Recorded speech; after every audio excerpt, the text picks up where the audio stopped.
Hey homeschool friends, welcome back to the channel. Welcome to the last installment of my Get It Done With Me series for summer prep for this year. I have done so much. I've cleaned out the schoolroom, I've set it all up. It's all ready to go, and this week is my favorite week probably because it's where I get to really kind of contemplate and think about all my resources, think about my intentions. What do I want for my school year? What are some of the things that I don't tend to think about kind of on the fly? That's just because we're too busy. We're too busy in October, right? But right now I can think a little bit more about like my kids as individuals and do some planning that way. And so you can see here that I was inspired a bit by Julie from Brave Writer and her intuitive planning ideas. So I didn't get her planning guide because I didn't really feel like I needed it, but I was able to watch enough of her videos and things like that to understand the heart behind it, which is the heart behind it is to just slow down and consider your individual kids and consider maybe the ways that they surprise you or the ways they're different from each other, and say my daughter is so much different than my son in some ways and I can't just use the same techniques, or maybe I'm not serving her if I just kind of blanket my teaching styles, if you will. And so I thought this was a really good exercise. It was kind of a little outside of the box at times, but I really did enjoy it, and it helped me start brainstorming and just writing facts about what I knew about my daughter or what I knew about my son. And a few things just kind of came at me when I was doing that. Like, for instance, my daughter really loves just coziness and together time and being able to do things with me. And I feel like she actually would really enjoy things like doing copy work with candles and cozy blankets. As where I don't think my son is so much like that. I feel like he's more like, let's just get it done. And so that inspires me to maybe do things a little bit different with her. And so that was a really fun exercise. And then it just led me into also going through my planner, my Sonlight Homeschool planner, which I will have a video coming soon where I review how it's been going because I've been using it for a year, and how I'm setting it up for next year and how my planning system is changing a little bit. I have a video coming for that. But I was setting up all of our curriculum, kind of our course of study pages here in the planner, as well as just getting some basic things set up like my attendance sheet and getting all the scope and sequences organized so that they're very useful in my planner. Okay, hey friends, I am sitting on my computer and I am doing some planning. And so last time you saw, I was kind of out on my deck and I was doing kind of some initial planning where I was thinking kind of big picture about my kids. I was trying to think about them as kind of unique kids. I was also filling out my planner. And then after that, I worked on a bit of my schedule. This is really loose. I'm kind of still tweaking this, and so that was kind of hard to show on camera, but I was working on that. And so that's an important part of my planning and prepping for next year. And the other things I'm going to do today, I'm going to do on my computer. So that's why we're at my desk, and because I wanted to share my screen with you guys, I'm going to do a couple things. So I'm going to start with my monthly themes, which I shared in a recent video where I talk about yearly planning, how I yearly plan. I talked about, where did I put it? I brought this out, this kind of like grid. This was where I started, but I moved it on to Notion, which I'll show you, but you'll be able to see kind of how I set it up, how I give myself the tools and resources this summer to make my life easier when it comes to the month to month. And I won't be able to plan out too much. I think that's a little overwhelming at times to get too planned out, but at the same time, it's really nice not to have to think about it come September or something like that. So let me take you in. Actually, how about I just walk you through my first month, because I set a lot of this up. So with August, I set out my read aloud book is going to be The Sticks Across the Chimney, which is a book that is from Sonlight HBLC. We're reading it kind of during those weeks, or during the weeks I will be doing August. And so I made the theme of Vikings. I noted that we have 3 hands-on history kits that we can pull out for that. I made a note to myself about like a book party. So on here, I was trying to create both kind of a calendar view of how I want to do things. I want to add a little bit more like poetry tea time also, because with Sonlight, we always read poetry, but I'm thinking of pulling both HBLK and HBLC to one day, and that'll be like Thursday afternoon. I'll keep you updated on how that actually works. But then like here, I slotted in a book party. And so I wanted to make an idea of like, what are some of the crafts? So I'll probably do a lot of these like hands-on history, or at least one maybe here. But then I also want to think about some food. I'll go back through this and I'll pull out a recipe probably and I'll hook it in here. And then I just need to think through how I'm gonna like decorate the room or things like that. And so that's a big thing I'm gonna be doing for these month to month. So I'll just kind of speed this up as I go through the rest of the months for you, and I'll slow things down when I need to talk again.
All right, so I'm gonna take a break from that. I got through about 3 months.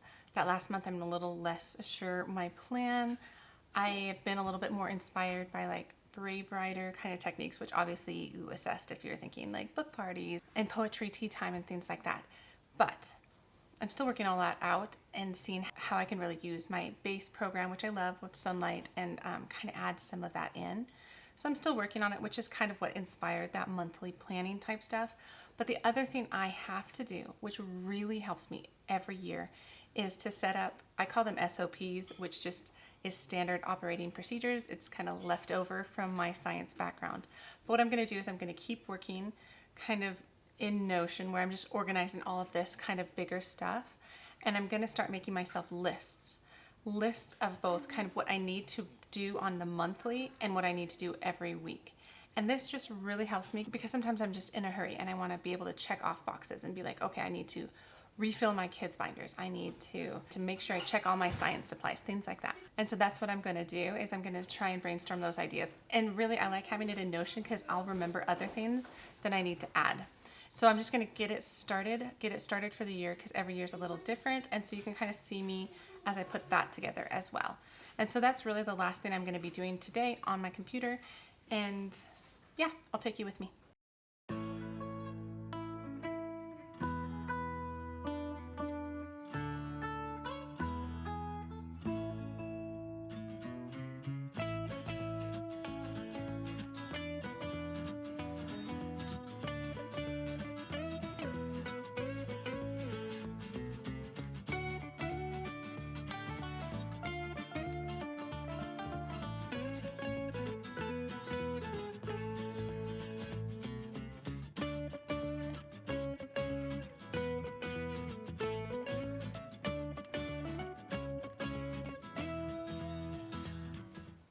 Hey guys, welcome back. So I am working on some stuff. I'll show you real quick. I am working on all of the things to set up my kids' work binders for the first month or so of school.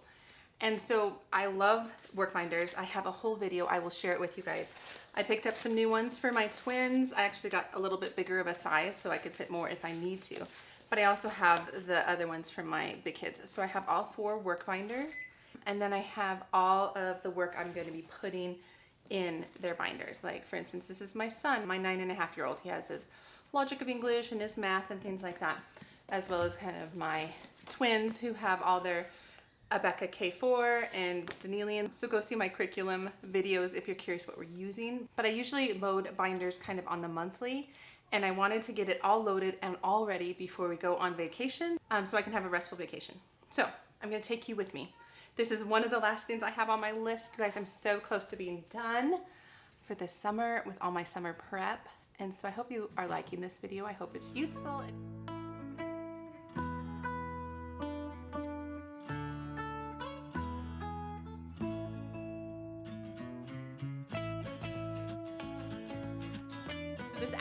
isn't that hard to do. So I'm working on my twins right now. I'm getting theirs set up. So I want to make sure I have the first 6 weeks set up. And since we do 4 days a week at home and 1 enrichment day, that means 4 times 6 is 24. So say within the Abeka program, especially the K-5, they don't have a worksheet every day. So what I do is I go and I look at the lessons at the bottom, and I'll go until that's too many, like that's 27, and this is 23 and 24. So I'll probably rip out all the pages up through 24, and then I'll hole punch them, and then I will put them in the binder.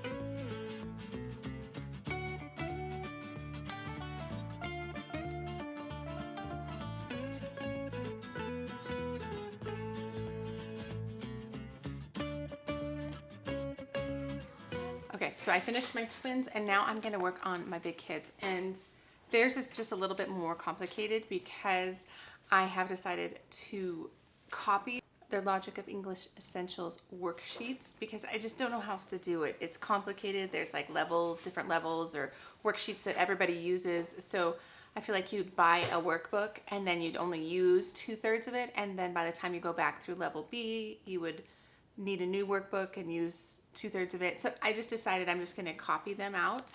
We have a copier downstairs. It's very easy. So that's my plan, is I have to copy worksheets for both my big kids, and then I'll put together their work binders. Okay.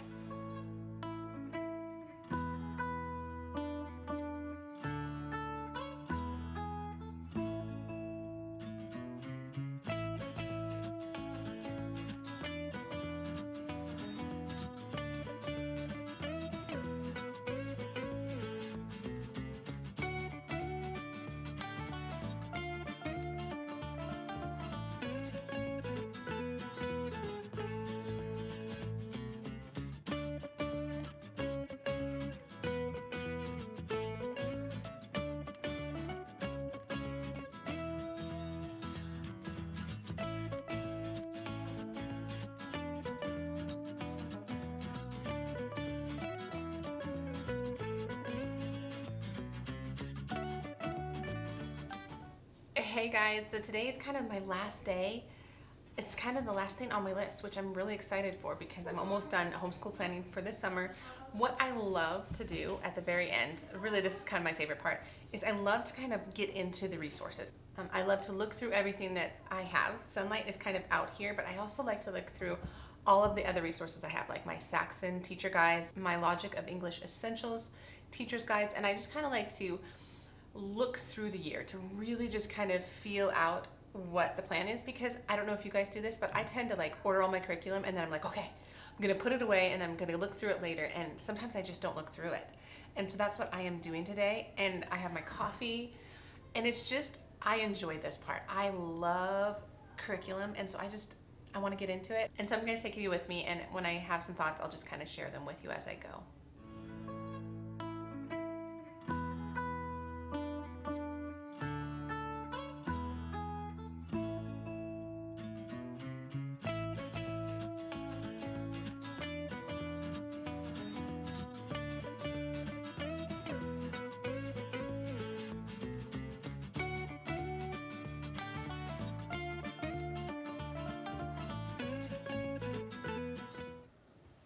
All right, so I've been going through HBLK because I've done part of this program before, but they just switched it up and made it the world cultures, intro to world cultures. And so I haven't gone through some of these books with this level before. So like this one, The Living Long Ago, Ancient Greece. And so what I've noticed in here, which I needed to know, is there's really not that much reading. So it's kind of like one spread and a chapter.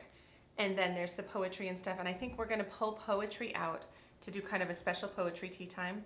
And then I'm going to combine for a Bible. So I don't think I'm gonna use the Myers Bible with my twins. I think I'm just gonna pull them in to what we're doing with the big kids. So that means basically we're reading the history and geography, which is kind of one spread. And then we're gonna be reading the poetry at that special time, and then reading the one chapter a week of their read alouds. And so I think that's gonna go really well. I think that's very easy to fit in. I'm actually thinking of potentially doing most of their read alouds on ballet day because my daughter's now in ballet too, and so we'll have like an hour and a half that we can do the twins reading. So that's my plan. So that's good. I'm glad I looked through this because that makes me feel better as to how much Sonlight I'm going to be doing for the twins. All right, I'm going to move on to my big kids.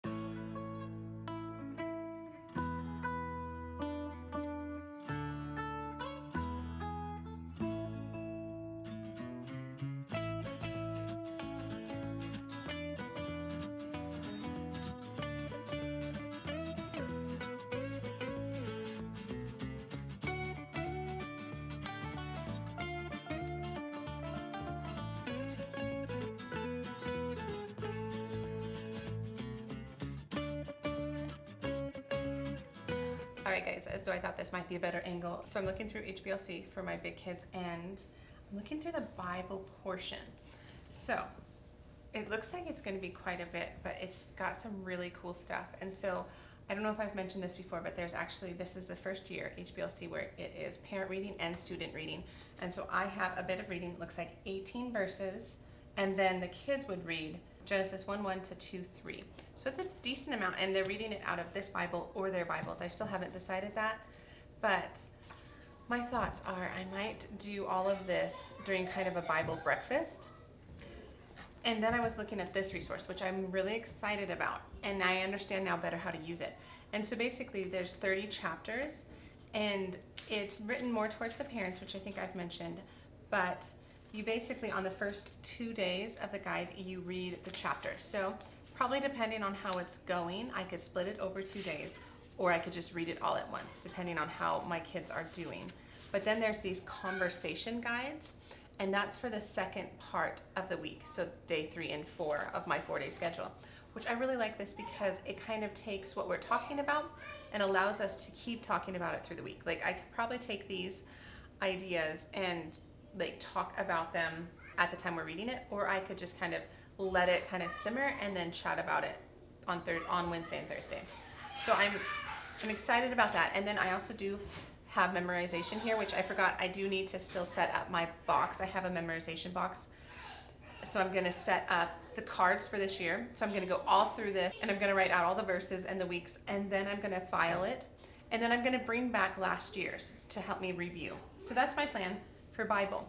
So that's pretty exciting because this is really the main part of the Bible. Like I said, the Ergomeyers for the HBLK, I don't think I'm going to do. I'm holding that loosely just in case. I just feel like I don't want to overwhelm myself or my kids. And so I think this will be good for Bible, and it'll elicit some rich conversations, which I'm excited about. Well, now I'm going to look at the history. I'm really curious about how the geography songs are kind of scheduled, how I do that. So I'll get back to you in a second.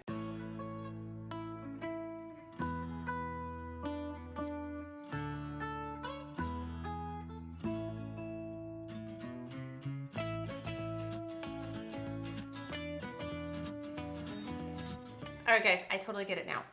It's going to be cool. So I was looking, my kids, I'm sorry for my kids, but I was looking at this book. So Windows of the World, and I was looking at this book, Geography Songs. Say for instance, the first week we're reading themes like Islam, Saudi Arabia, Oman, and then we're listening to the Middle East track. And so like for instance here, Saudi Arabia, 140, 141. Oh, okay. So it looks like that.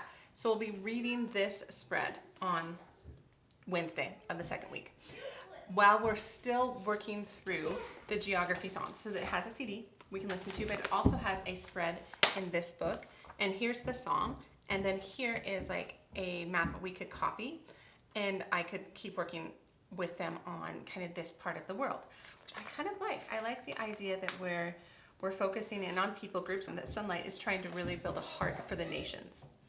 And so this is a way it's going to do that, because it also, I mean, there's a lot of history, A Child's History of the World, Usborne, Book of World History, which is a carryover from HBLB. So I'm very familiar with those. I didn't need to look through those resources, but I still have quite a bit of reading in those resources, but then it's bringing in kind of more of a heart of the world, as well as like, where are these countries? And so I'm really excited about that. I feel like this is a significant kind of uptick in work in comparison to last year. So I'm liking that. And then as for read alouds, so right now I'm just gonna go through the books. I'm gonna read the backs of the covers because I don't know what they're all about. And I want to be able to assess if there are some of these that maybe we put off to the summer, because I was talking about that in a different video. My yearly planning video where I was talking about planning for overwhelm. So I'm gonna go through these and kind of assess that. And then it says I also have Aesop's Fables and poetry. Again, poetry tea time. I'm gonna do that hopefully Thursday afternoon. If that doesn't fly, I'll bring it back into my kind of weekly schedule. But I thought that would be a nice way to pull it off my schedule and to just kind of have a fun thing for my kids. So we're gonna do that. I'm gonna look through the books, then I'll come back for some science.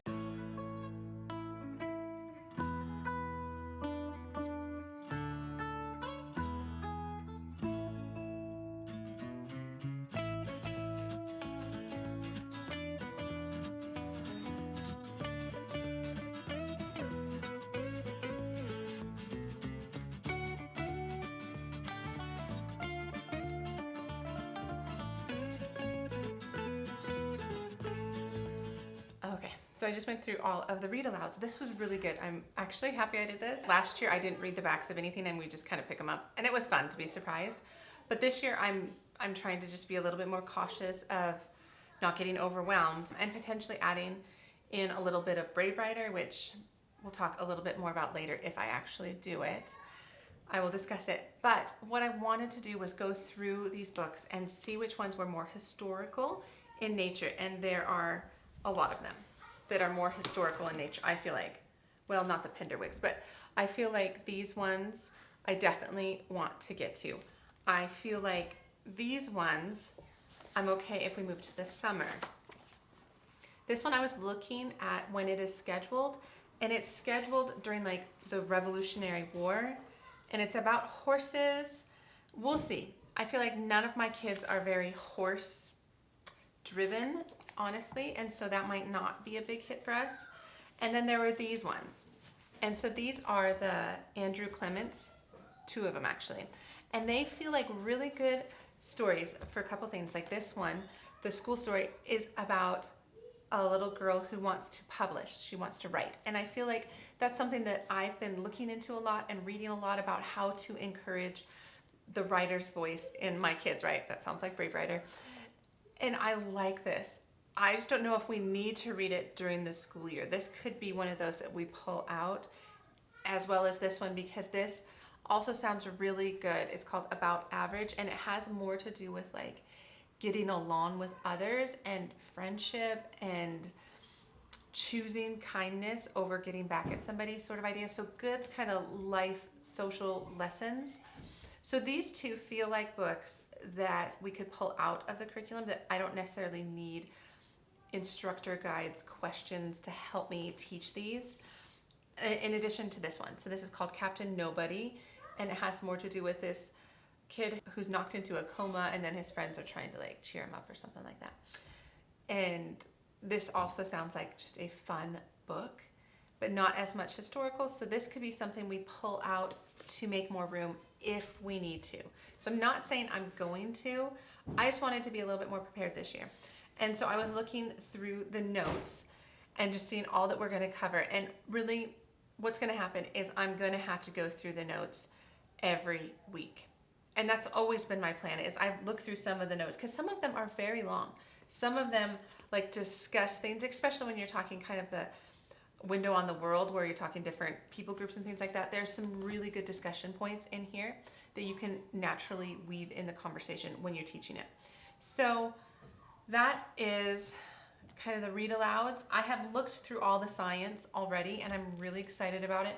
I did notice that as I was putting together my kids' work binders, which was the last session in this video, is that I put the science sheets into my son's work binder, just because I feel like he might be able to start writing them out a bit more himself. We'll probably still do them together. I'm a little unsure, but the type is smaller and there's a little bit higher expectations, which I don't mind. He's going to be going into 4th grade.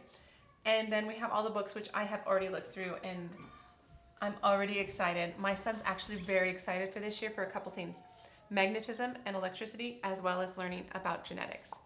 And so I'm a big genetics, I love it. I taught it at the college level, so I'm excited to teach it to my kids. And this looks like just a really fun resource. So I've already looked through the science stuff because I can't help myself. I just love the science stuff. And it looks really good. Like this is going to be kind of our main spine. And for the most part it is. Let's see how much is scheduled. Yeah, it looks like more of just a spread. Like for instance, this on this week it has, oh, it's just this book. So it'd be like a spread. So that's also not that much.